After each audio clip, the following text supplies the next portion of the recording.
Je suis né à Plélan-le-Petit en 1947.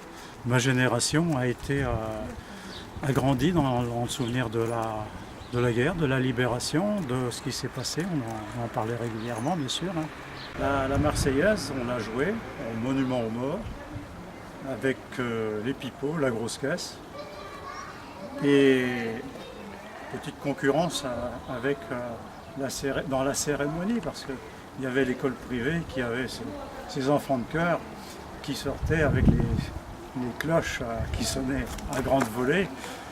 Chacun devait tenir le haut du pavé, bien entendu. À cette cérémonie, l'école publique avait le privilège de faire l'appel aux morts. Et j'ai été, à ce titre, amené à appeler tous les noms des gens qui sont décédés. Donc ici, on voit Nankoy. On disait Nankois parce qu'on ne savait pas phonétiquement comment ça fonctionnait. On n'avait pas de tréma sur le nom du monument aux morts. Il s'agit bien d'un soldat sénégalais qui était prisonnier des Allemands. Et à l'école, notre école primaire, on nous a appris l'histoire. On nous a appris l'histoire de Nankoy. Et on a appris qu'il avait été tué par des Allemands. Nankoy, mort pour la France. On n'avait pas de prénom. C'est ce qui nous faisait sans doute nous interroger, mais on a... Pour moi, en tant que Plélanais,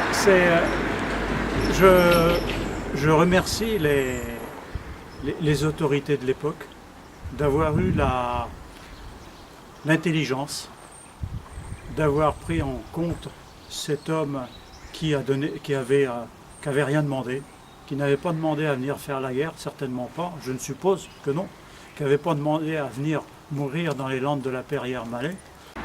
C'était sans doute un homme qui ne demandait qu'à vivre.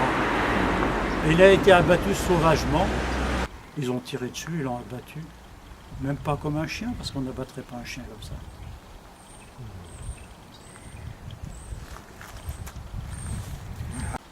Oui,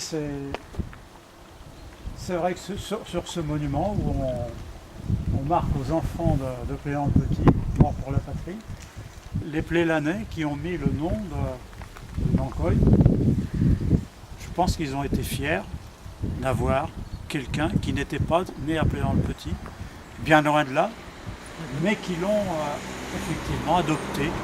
Ils l'ont pris comme un des leurs, ils l'ont pris dans leur cimetière. Je me souviens, étant enfant, de la croix de Nankoy.